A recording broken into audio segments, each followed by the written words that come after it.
কেমন আছো বন্ধুরা? আশা করি ভালো আছো। রবীন্দ্রপক্ষ চলে গেলেও আমার রবীন্দ্রপক্ষ যায়নি। যদিও আজকে আমি ওই ফিরে দেখা যে উপন্যাসটা পড়ছিলাম ধারাবাহিকভাবে,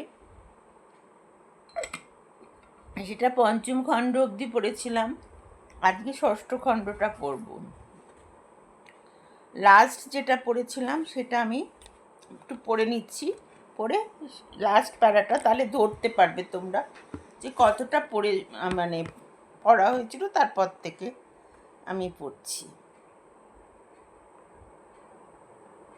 কেমন লাগছে একটু গল্পটা, উপন্যাসটা? এই উপন্যাস এটা মানে ভীষণভাবে আমার বিক্রি হয়েছিল বইমেলাতে। উপন্যাস সংগ্রহের মধ্যে 3টে উপন্যাস আছে, বিক্রি হয়েছিল এবং এখনও হয়ে যায়, এখনও এটার চাহিদা আছে। অভিজয় প্রকাশনী থেকে এটা বেরিয়েছিল এবং সবাই বলেছিল এসে যে, এখনও এসে বলে পারমিতা চ্যাটার্জি ভাঙাগড়ার খেলা আছে। যাই হোক, আমি গল্পটা পড়ে দিচ্ছি। এর মধ্যে 3টে উপন্যাস আছে, আমি একটা উপন্যাস পড়ছি তার মধ্যে। প্রথমটা লাস্ট ছিল যে স্বামীর চাকরি পাওয়ার পর স্নেহার মুখের হাসিতে স্নেহা সেদিন শ্রদ্ধায় মাথা নামিয়ে নিয়েছিল। স্নেহা ভাবল, বেশ, আর কোনো ভাবনা নেই। কলি একটু বড় হলে সেও চাকরি করবে, তাদের দুজনের পরিশ্রমে সংসার ভালোভাবেই চলবে। এমনকি জমি তারা হারিয়েছিল এক এক করে কিনে শাশুড়িকে খুশি করবে। কিন্তু মাত্র 3 মাসের মাথায় শাশুড়ি মারা গেলেন, আর স্নেহার কোলে তখন কলি এসে গেছে। না, চা খাওয়ার পর মৈনাক আস্তে আস্তে বাড়ির দিকে হাঁটতে লাগলেন। হাসপাতালে যেতে হবে, শরীরটা খুব একটা ভালো লাগছে না। যাই হোক, বাড়ি এসে তৈরি হয়ে দেখল অমলের বউ লেখা জলখাবারের প্লেট সাজিয়ে বসে আছে। ধোঁয়া ওঠা পরোটা, সাদা আলুর তরকারি আর কাজু কিশমিশ ছড়িয়ে সুজি করেছে। তিনি এত সব আয়োজন দেখে বললেন, এত কে খাবে রে? একগাল হেসে বলল, কেন, তুমি রাত থেকে তো কিছু খাওনি, খেয়াল আছে সে কথা? বসে পড়ো, যা পারো 4টি খেয়ে নাও। তার কথা বলার ধরন দেখে মৈনাক হেসে ফেলল। মেয়েটি ভারী স্নেহময়ী। ওর কথার ধরনে বারবার মাকে মনে পড়ে যায়। মা ঠিক এরকমভাবে শাসন করে বলতেন, মনু, না খেয়ে বেরিও না, যা পারো 4টি খেয়ে নাও। যত্নটা বোধহয় মেয়েদের স্বভাব সিদ্ধ। সব বইয়ের মধ্যেই কোথাও না কোথাও মা লুকিয়ে থাকেন। তিনি আর কথা না বাড়িয়ে টেবিলে বসে পড়লেন। হাসপাতালে পৌঁছে নিজের ঘরে গেলেন। প্রয়োজনীয় কাগজপত্র দেখছেন, কিন্তু শরীরটা যেন ভালো বোধ করছেন না। মাথাটা টিপটিপ করছে, গলাটা কেমন যেন গুলিয়ে উঠছে। একটা জেলুসিল মুখে দিয়ে রাউন্ডে যাওয়ার জন্য উঠে দাঁড়ালেন। মাথাটা কেমন খুঁড়ে উঠল আর চেম্বারেই ধূপ করে বসে পড়লেন। সেই সময় আরএমও ডাক্তার অলোক রায় ঘরে এলেন। তাকে দেখেই বললেন, এ কি স্যার, কি হয়েছে আপনার? তিনি শুধু বললেন, একবার প্রেশারটা নাও তো। ডাক্তার রায় তাড়াতাড়ি করে প্রেশারটা মাপলেন, পালস দেখলেন। সব দেখে তিনি মৈনাককে বসে থাকতে বলে ছুটে গেলেন হার্ট স্পেশালিস্ট সুবোধ গুপ্তকে ডাকতে। ডক্টর সুবোধকে নিয়ে ফিরে এসে দেখলেন মৈনাক ততক্ষণে এলিয়ে পড়েছেন। তড়িঘড়ি ট্রলি ডেকে সবাই মিলে তাকে আইসিইউতে নিয়ে যাওয়া হলো। ইসিজি করার পর ডাক্তার গুপ্ত বললেন, একটা মাইল্ড স্ট্রোক হয়ে গেছে। অমলকে খবর দেওয়া হলো। আশ্রমের মহারাজরা ছুটে এলেন। ডাক্তার গুপ্ত সবাইকে শান্ত হতে বললেন, ভয়ে কিছু নেই, ঠিক সময় ধরা পড়েছে, চিকিৎসাও আরম্ভ হয়ে গেছে, ভালো হয়ে যাবেন।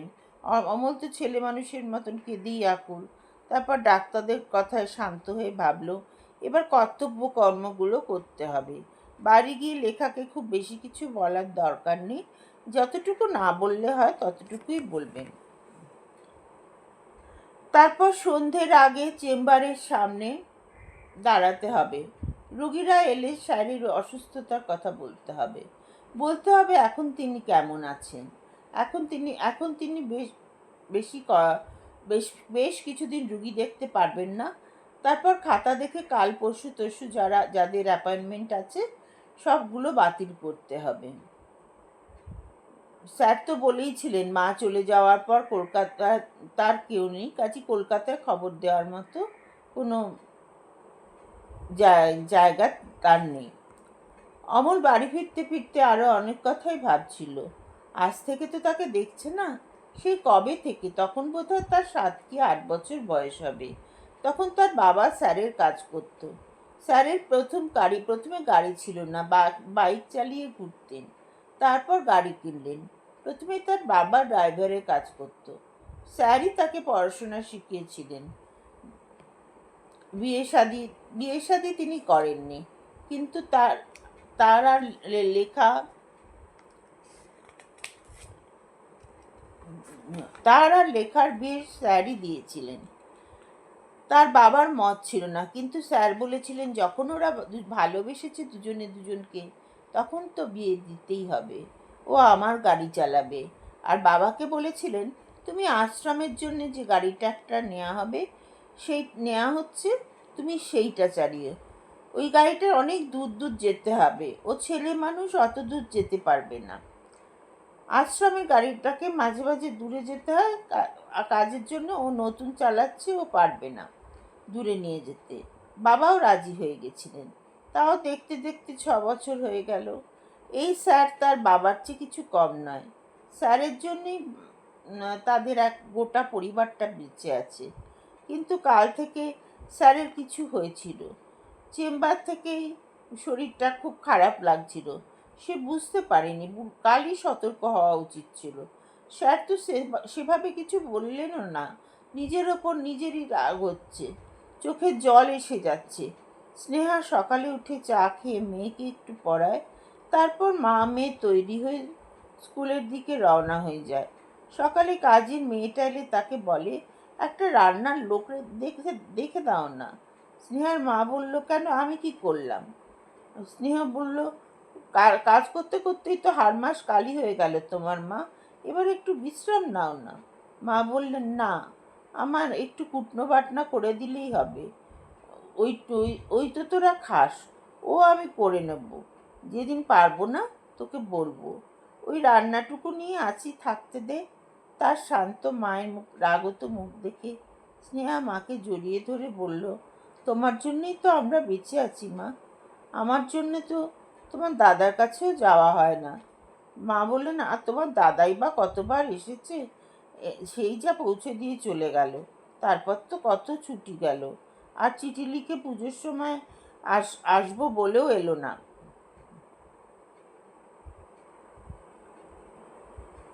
আসবো বলেও এলো না। আমাদের এই বাড়ির সামনে এত বড়। বললো, ঠিক আছে, আমি নিজে এবার চিঠি লিখব, পুজোর সময় আসতে বলবো। আমাদের এই বাড়ির সামনেই তো কত বড় পুজো হয়, ওরা ভাই বোনেরা মিলে অনেক আনন্দ করবে। কলিটা তো একাই থাকে। ওরা মা বললেন, তা দেখো লিখে, কলকাতা ছেড়ে তারা গরিব পিসির কাছে আসে নাকি? না মা, ওরম করে বলে না। মেয়ে দুটো আমাদের বড় ভালোবাসে। যাক, যাও কলি, দিদুনকে দুগ্গা দুগ্গা বলে এসো। কলি রোজ দিদুনকে যাওয়ার সময় প্রণাম করে দুগ্গা দুগ্গা বলে আসে। তারপর স্নেহা মেয়ে নিয়ে চলে গেল। স্নেহার মা বসে বসে ভাবতে লাগলেন, কি থেকে কি হয়ে গেল। কত মাদরের মেয়ে ছিল তার। ওর বাবার মেয়ের চোখে একটু জল দেখলেই অস্থির হয়ে পড়তেন। আর সেই স্নেহাকে কত রোজগার করতে হচ্ছে, সব ভার নিতে হচ্ছে। জমি দেখবো বলছিল। যদি হয় একটা জমি, বেশ ভালোই তো হয়। তবু কলির জন্যে কিছু করা থাকলো। বাড়ির কথা এখন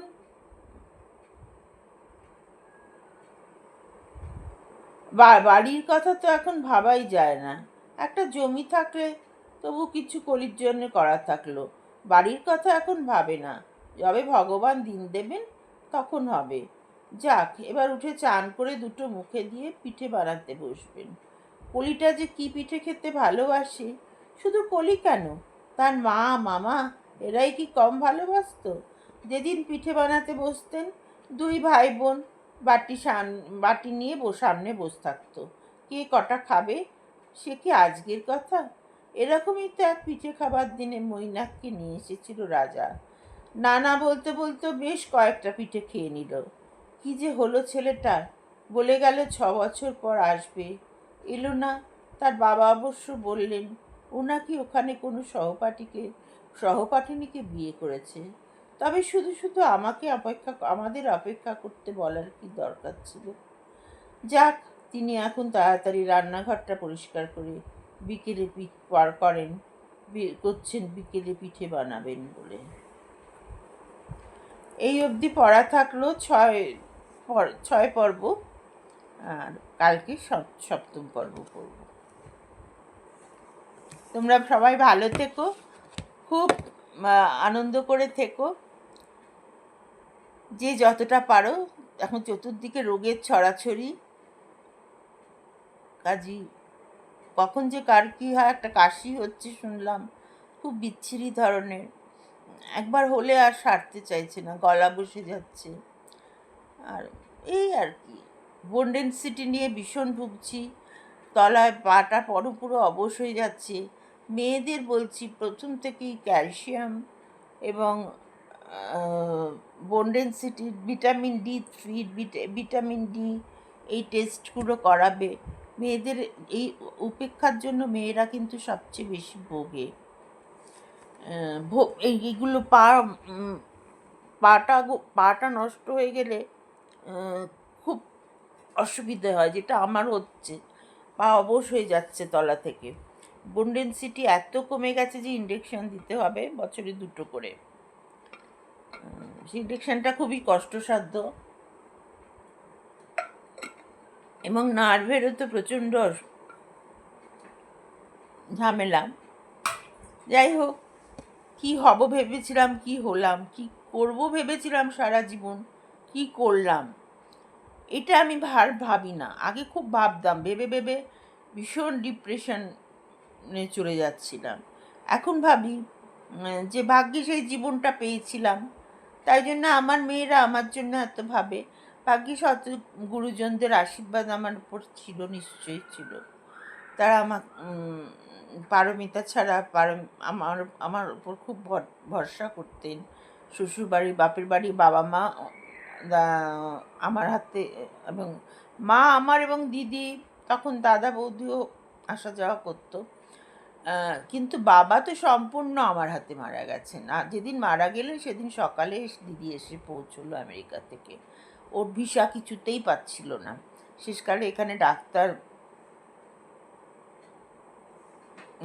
লিখে দিলেন, সার্টিফিকেট লিখে দিলেন। তারপরে এমার্জেন্সি সার্টিফিকেট লিখে দেওয়ার পর, ওটা পাঠানোর পর, ওটা দেখে দিদি এসে পৌঁছলো।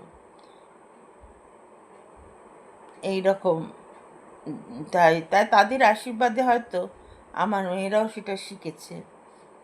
আমি আমার মেয়েদের কাছে খুব ভালোবাসা পাই। অনেক কিছু পাইনি জীবনে, যা পাইনি সেই হিসেব নিকেশ আর করি না। যা পেয়েছি সেটাই অনেক। যা ঈশ্বর দিয়েছেন সেটাকেই মাথায় করে নিতে হয়। এখন এটা শিখেছি। আগে আগে মনে হতো কেন হলো না, নিজে কেন স্বনির্ভর হলাম না। তাহলে হয়তো আমার শখ ইচ্ছে পূর্ণ হতো। কিন্তু তারপর ভাবলাম যে এটা হবার নয়, এটা আমার হবার ছিল না। যা আমার হবার নয় তা কোনো দিন হবে না। যা আমার নয় তা আমি কোনো দিন পাবো না। যেটা আমার, আমি সেটাই পাবো, তাই না? সেটুকুই পাবো। যতটুকু আমার পাবার সেটুকুই ঈশ্বর আমায় দেবেন। ঈশ্বর দয়াময়, সবসময় আমাদের বুকে থাকেন, সবসময় আমাদের কাছে থাকেন। তাকে অগ্রাহ্য করে আমরা কিছু করতে পারি না। করবো ইচ্ছে পড়লেই তো আর হয় না। তার ইচ্ছে হবে তবে তো করব। তার দয়াময়, তিনি ঠিক পথেই নিয়ে যান। আমরা ভাবি হয়তো যে কি হচ্ছে, আমি এটা তো চাইনি। হয়তো আমার চাওয়াটা ভুল ছিল। হয়তো আমার চাওয়াটা ওই পথে গেলে হয়তো